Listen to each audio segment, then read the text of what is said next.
Lagos never sleeps. The streets pulse with life, the air thick with ambition and deceit.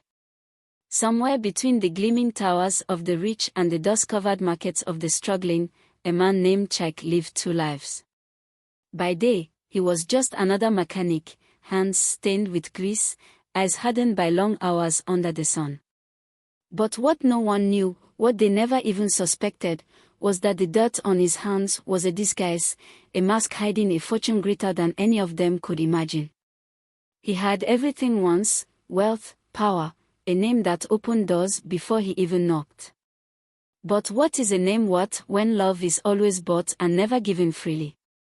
Tired of the hollow admiration, Chike made a choice no billionaire ever would. He walked away from it all, choosing a life among those who had nothing, hoping to find the one thing money could never buy. What happens when the man they mocked is the one they should have feared? When the one they scorned is the one who holds all the power? Tonight, secrets will be revealed. His name was Chike, and to everyone in the neighborhood, he was just another struggling mechanic trying to make ends meet. His workspace, a cluttered auto shop squeezed between a makeshift car wash and a small booker, smelled of engine oil and burnt rubber, but Chike didn't seem to mind. He worked diligently, fixing carburetors, aligning tires, and replacing spark plugs, never once complaining about the endless grease stains that covered his hands. But what no one knew, what they would never even suspect, was that Chike was a billionaire. Born into the wealth of the Okeke family, one of the wealthiest business dynasties in the country, Chike had been raised in unimaginable luxury. Private jets, designer clothes, extravagant vacations, he had experienced it all. But amidst all the grandeur, he had grown weary of the life that had been laid out for him. Every woman he had ever met had been drawn to his wealth rather than his heart, their love conditional upon the luxury he could provide. Tired of the pretense, Chike had made a decision that many would call insane. He abandoned the opulence of his family estate and chose to live as an ordinary man, seeking a love that was real, untainted by money.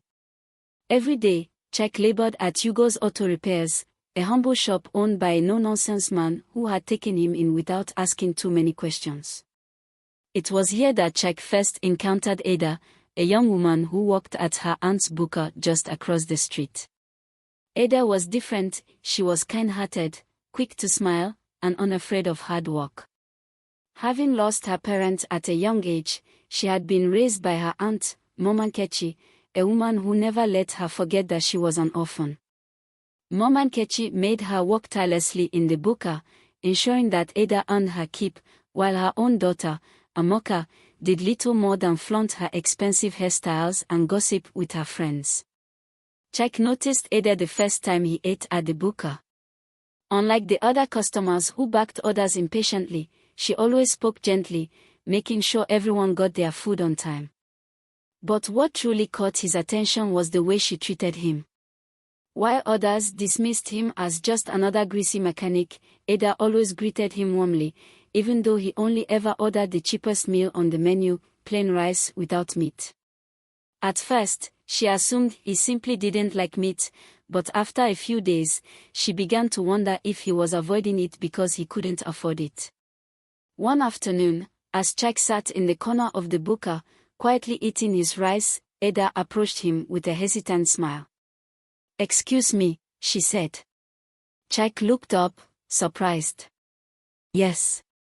She hesitated before finally asking, "Why do you always order food without meat?" For a moment, Chike was taken aback.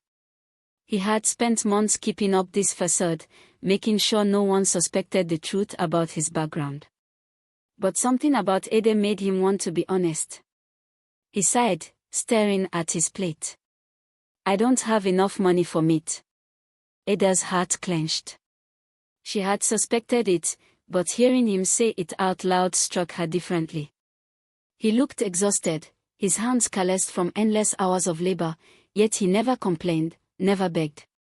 She knew what it meant to struggle. She had lived it her whole life. That night, as she lay on the thin mattress in the small room she shared with her younger cousin, she couldn't stop thinking about the mechanic who couldn't afford meat. She had been forced to make sacrifices all her life, but Chike, he was different. He worked so hard, and yet, he had so little. The next day, she made a decision. When Chike came to the butcher for his usual meal, she quietly added a piece of meat to his plate. As she placed it in front of him, she leaned down and whispered, "Don't tell anyone." Chike stared at the plate, then at her. He had never experienced this kind of kindness before.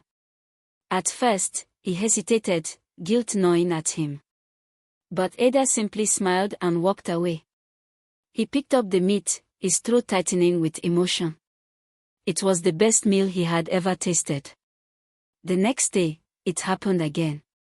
And the next. Every afternoon, when Chike ordered his usual meal, Ada would quietly add a piece of meat to his plate and whisper, "Remember, don't tell anyone." At first, Chike struggled with the guilt. He didn't want Ada to get into trouble, and he didn't want to take advantage of her kindness. But every time he tried to refuse, she would shake her head and say, "Just eat." Slowly, something began to change between them. Chike found himself looking forward to lunchtime, not just because of the food, but because of her. He began to notice the way her eyes crinkled when she smiled, the way she always put others before herself, the way she treated people with kindness even when they didn't deserve it. She wasn't like any woman he had ever met. One evening, as the butcher was closing, Chike waited outside. When Ada stepped out, he cleared his throat. "I just wanted to say thank you," he said softly. "For everything." Ada laughed. "It's just meat, Chike." "No," he said, shaking his head. "It's not just meat. It's kindness." The eyes met, and for a moment, the world around them faded. Ada finally broke the silence with a playful smile. "Well, you can pay me back when you become a rich mechanic." Chike laughed, but deep inside, her words stung. If only she knew. That night, as he walked back to his small rented room, Chike realized something. This small act of kindness had changed everything. For the first time in his life, he had met a woman who cared about him when she thought he had nothing. But not everyone was pleased with their growing bond. The next day, as Ada was placing a piece of meat into Chike's food, her cousin Amoka walked into the kitchen, her sharp eyes immediately landing on the plate. "Who is that for?" she asked, arms folded suspiciously. Ada hesitated for a moment before sighing. "It's for Chike." Amoka gasped dramatically. "You mean that dirty mechanic?" "Ada, are you mad? You're stealing our mother's meat for a man." Ada quickly grabbed Amoka's arm, pleading. "Please don't tell Mama." Amoka smirked. "Oh, I'm telling her." And before Ada could stop her, Amoka ran out of the kitchen, shouting, "Mama! Come and see what Ada is doing." Mama Nkechi stormed into the kitchen like a raging lion. "What is all this noise?" she barked. Amoka pointed at Ada. "She's been stealing your meat to feed that mechanic." Mama Nkechi's eyes flashed with anger. She turned to Ada. "Is it true?" Ada's hands shook. "Mama, I was just helping him. He has no money for meat." A slap cut her off. Sharp. Stinging. Ada stumbled backward, her vision blurring with tears. Mama Nkechi wasn't finished. She grabbed the plate from the counter and threw it to the ground. Rice scattered everywhere, the piece of meat rolling across the floor. "You useless girl," she screamed. "You are feeding a worthless mechanic while I am the one feeding you." Ada's heart pounded. She had only wanted to help. But now, she realized, her kindness had come at a price. The air inside Mama Nkechi's butcher was thick with tension. Customers pretended not to notice the drama unfolding, but their eyes flickered toward the corner of the room where Ada stood, her cheek burning from the slap. The clatter of the broken plates still echoed in her mind, the scattered grains of rice serving as a painful reminder of her mistake. Amoka stood smugly by Mama Nkechi's side, arms folded, her lips curled in satisfaction. You think you are wiser than me, eh? Mama Nkechi's voice trembled with fury. You steal my food to feed a common mechanic. Ada's throat tightened, but she forced herself to speak. Mama, I wasn't stealing. I was just helping someone in need. Mama Nkechi scoffed. Someone in need? That dirty, greasy mechanic. Ada, do you think he will marry you? Do you think he has anything to offer? Ada's head hung low, but before she could respond, Amoka chimed in. Maybe she has fallen in love with him, she said with a mocking laugh. Imagine. Ada, the mechanic's wife. The room erupted in laughter. Even the customers, who had been silently observing, chuckled at the cruel joke. Ada felt humiliation creep over her like a thick, suffocating blanket. She wanted to run, to disappear, but her feet remained rooted to the spot. That is why you are still here, suffering with me, Mama Nkechi continued. Instead of finding a rich man like your cousin, you waste your time on a man who will never be anything more than a grease-covered beggar. The word stung. But before Ada could defend herself, the sound of a chair scraping against the floor interrupted the jeers. Chike stood up. Every pair of eyes turned toward him as he slowly walked toward them. His hands were clenched at his sides, his dark eyes unreadable. You have insulted me enough, he said, his voice low but firm. You don't know me, and yet you judge me. Mama Nkechi folded her arms. Oh, we know enough. A man who cannot even afford meat in his food is not a man at all. The customers roared with laughter again, and Amoka smirked triumphantly. Chike's jaw tightened. He had endured a lot since coming to this village, but this was different.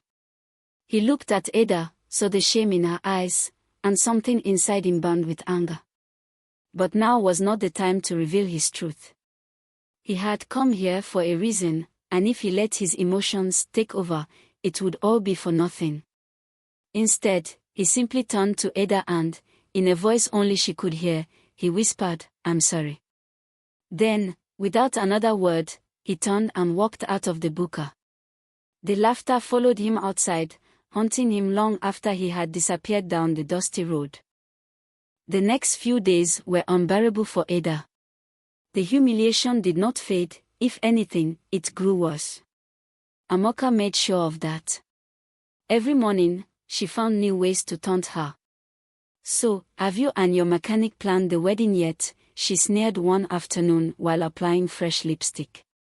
I hear engine oil makes a wonderful perfume. The other girls laughed, but Ada ignored them. She had learned that no matter what she said, they would twist her words into another joke. The only thing that gave her comfort was knowing that Chike had not stopped coming to the buka. Even though he kept his distance and never spoke more than necessary, he still came every day for his usual plate of rice. But something was different. The way he looked at her now, it wasn't just gratitude. It was something else. Something deeper.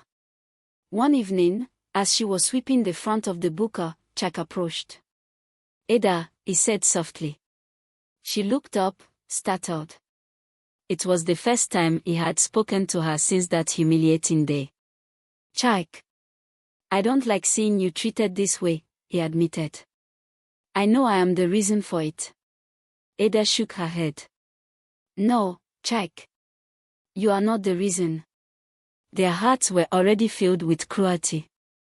He studied her for a moment, then reached into his pocket and pulled out a small wrapped package.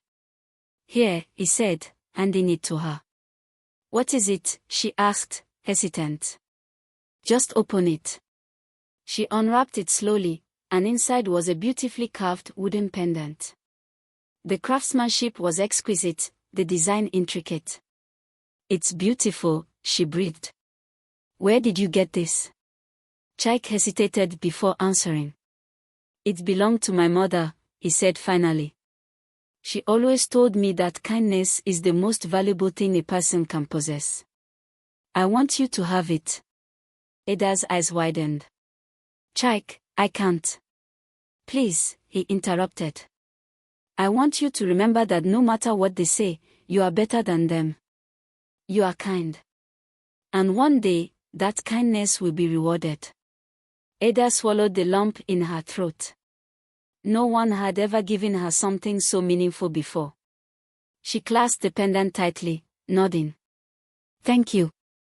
Chike smiled, but it was small, fleeting. He glanced back at the buka, where Momankechi and Amoka were watching with narrowed eyes. I should go, he said. But remember, Ada. They do not define you. And with that, he walked away, leaving Ada staring after him, the wooden pendant clutched to her chest. That night, Ada lay awake, staring at the ceiling of her small room. The words of the villagers still rang in her ears, but Chike's words echoed louder. The next morning, something inside her changed. When Amoka made another snide comment, Ada simply smiled. When Momankechi barked orders at her, she obeyed without resentment. She would not let their cruelty turn her bitter. She would hold on to her kindness, just as Chike had said. But what she did not know was that Chike had made a decision of his own. The cruelty of the villagers, the way they looked down on him, it had cemented something in his heart. He had come to this place seeking truth, seeking love untainted by wealth. And now, he had found something else as well. Resolve. He was tired of hiding. Soon, they would know who he truly was. And when that day came, the laughter would turn to gasps of disbelief. But first, he needed to be sure. He needed to know, was Ada's kindness genuine? Would she still stand by him if she knew the truth? He had to find out. And so, the game continued. Chike sat outside his small rented room, staring up at the night sky. The dim glow of the lantern on his wooden stool cast flickering shadows against the peeling walls. The events of the past few weeks had left a mark on him, Ada's kindness, the cruelty of the villagers, the humiliation she had endured because of him. He clenched his fist. He had always known that people judged by appearances, but he hadn't expected the depth of their disdain. If he had revealed his wealth from the start, they would have worshipped him, treated him like royalty. But the moment they saw a man with grease-stained hands and faded clothes, they cast him aside. It was as if a man's worth was measured solely by the weight of his pockets. He needed to be sure about Ada.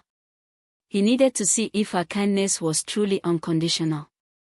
The next morning, he arrived at Hugo's auto repairs later than usual. His boss, Hugo, a burly man with a belly that jiggled when he laughed, raised an eyebrow. Chike, you dey slack these days, oh. You won't make customer carry their car go another place. Chike smiled apologetically and quickly got to work. He spent the day repairing an old Toyota Camry, his hands moving skillfully, his mind elsewhere. When the sun began to set, he wiped his hands on a rag and headed to the buka. He was ready for the next step of his plan. Inside, the air was thick with the scent of fried plantains and pepper soup. The customers were scattered around, laughing and eating, completely unaware that their casual cruelty had set Chike on a course that would change everything. He walked up to Ada, who was scrubbing a wooden bench. She looked up and smiled, though he could see the exhaustion in her eyes. Chike, she greeted, her voice soft but warm. Ada, he said, glancing around. Can we talk? She hesitated, then wiped her hands on her apron. Give me a minute. She quickly finished cleaning the bench and led him outside, where the air was cooler, the sky painted with streaks of orange and pink. What's wrong? She asked. Chike hesitated for a moment before speaking. I want to leave this place, he said. Find a new job. Maybe even move to another town. Ada's heart skipped a beat. Why? He sighed. You've seen how they treat me. Every day, I work hard, but to them, I am nothing but a poor mechanic. I don't know how much longer I can endure it. Ada's fingers tightened around the edges of her apron. Chike. You don't have to prove anything to them. He watched her carefully. Would you still talk to me if I had nothing? She frowned. You think I care about money? Chike studied her face, looking for any sign of hesitation. I need to know, Ada. She sighed, shaking her head. I won't lie to you. It hurts the way they treat you. But I don't care about their opinions.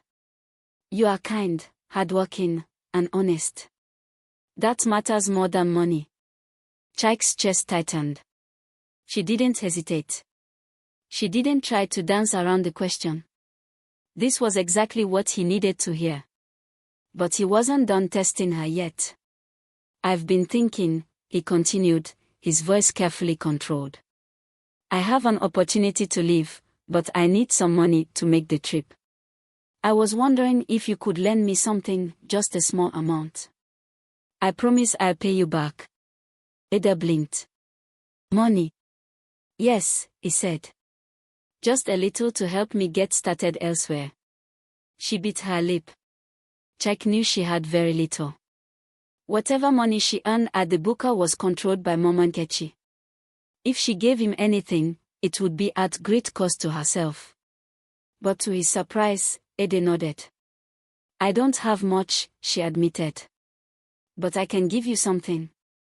Chike stared at her, taken aback. Are you sure? She smiled, though it was small and hesitant. I know what it's like to have nothing, Chike. If I can help, even in a small way, I will. At that moment, Chike felt an overwhelming surge of emotion. He had tested her, put her in a position where many would have faltered, and yet she had still chosen kindness. She was exactly the person he had been searching for. But now, he felt guilty for deceiving her. He had to make things right, soon. Thank you, Ada, he said, his voice thick with emotion. I won't forget this. She waved a hand dismissively. It's nothing. Just promise me one thing. What? Wherever you go, don't let anyone make you feel like you're not enough. Chike exhaled sharply. If only she knew. Later that night, he sat in his room, turning the wooden pendant she had given him over in his hands. He had his answer. She was the one. But now, the real challenge began, revealing the truth. He had spent months building this false identity, and in a few days, it would all crumble. Would she hate him for the deception? Would she feel betrayed? He needed to do it the right way. The next morning, he didn't go to work. Instead, he made a call. Sir, you've been gone for so long, came the voice of his family's estate manager. Are you ready to return? Yes, Chike said, his voice steady. Prepare everything. I'll be home soon. By evening, a sleek black car rolled into the dusty roads of the village, stopping just outside the booker. Heads turned. Whispers filled the air. Mama Nkechi peeked out from behind her counter, her eyes widening in shock. Amoka gasped, clutching her chest. The driver stepped out first, opening the door with practiced ease. And then, from the car emerged Chike, but not the Chike they knew. Gone were the grease-stained overalls. In their place was a crisp designer suit. Gone was the humble mechanic, in his place stood a man whose presence commanded attention. The village erupted into gasps. Ada, who had been clearing a table, froze. Her breath caught in her throat. Chike, she whispered. He walked toward her, stopping just a few feet away. Ada, he said, his voice gentle. What is this? She stammered, her heart pounding. Who are you? He took a deep breath. My full name is Chike Okeke, he said. I am the heir to the Okeke Group. One of the largest business empires in the country. Silence. Then chaos. Mama Nkechi gasped so loudly she nearly collapsed. Amoka's eyes were as wide as saucers. The villagers broke into frantic murmurs, unable to process what was happening.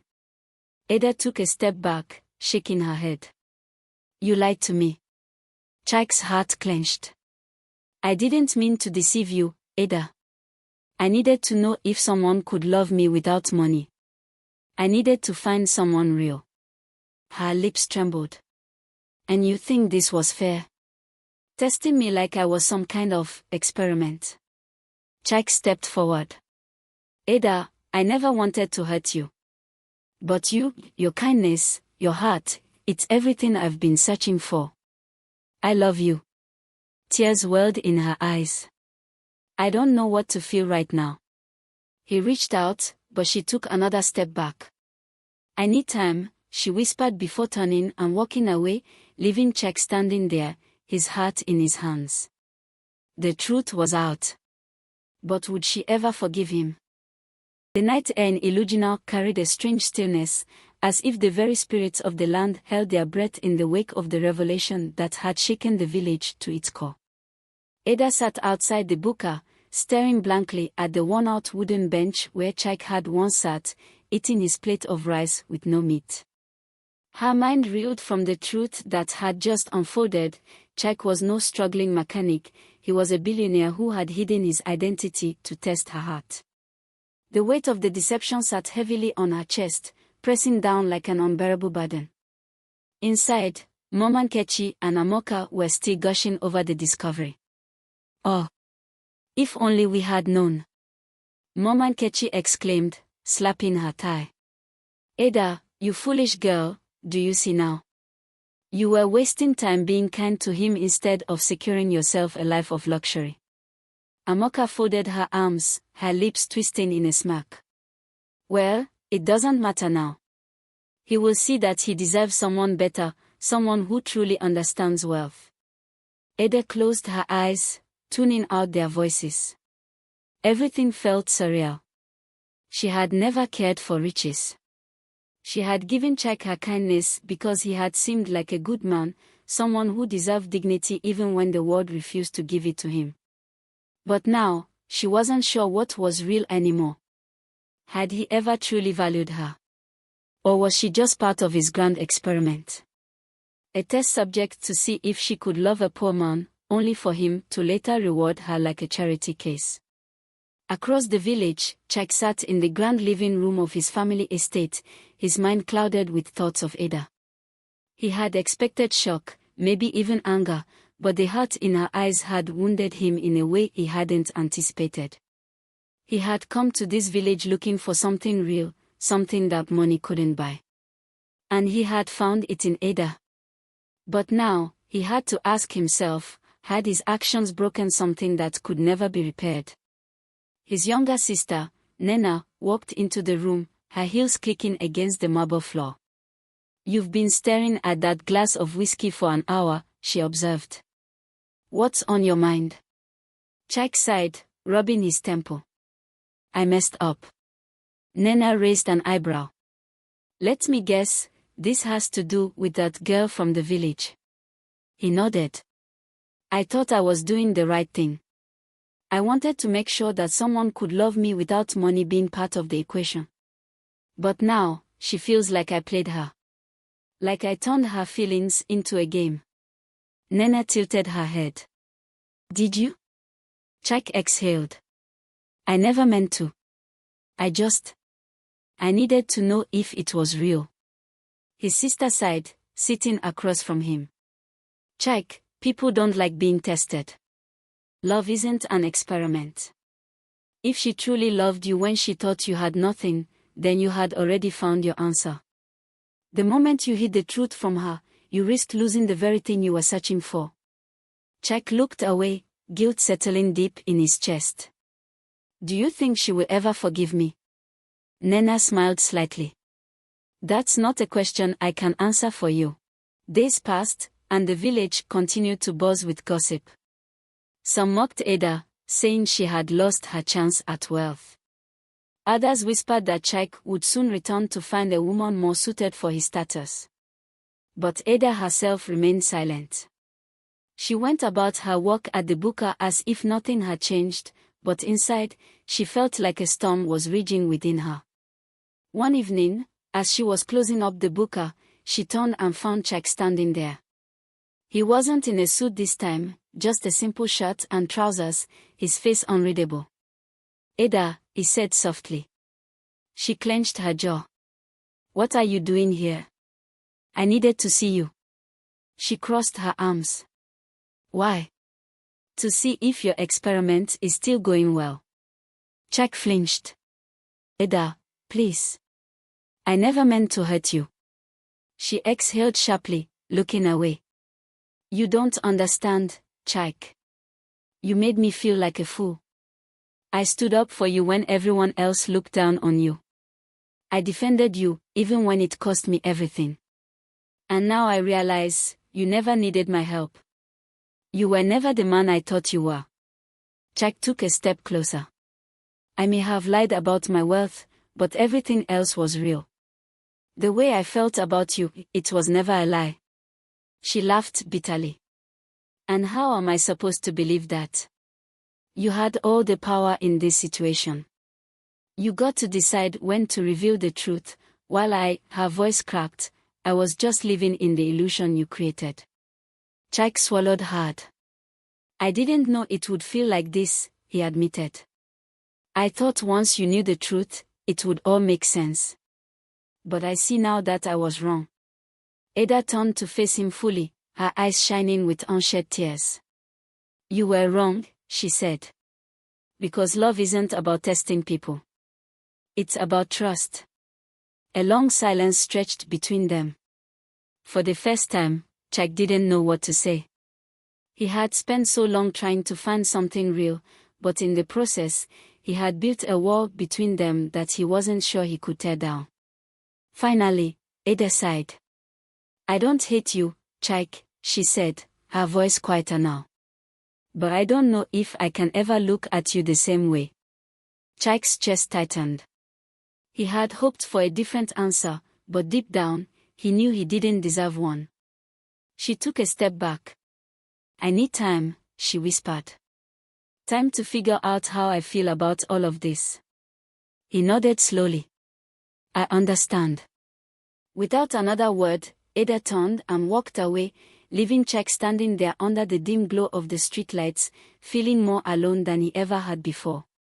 As he watched her disappear into the night, he realized that all the money in the world couldn't buy the one thing he truly wanted: her forgiveness.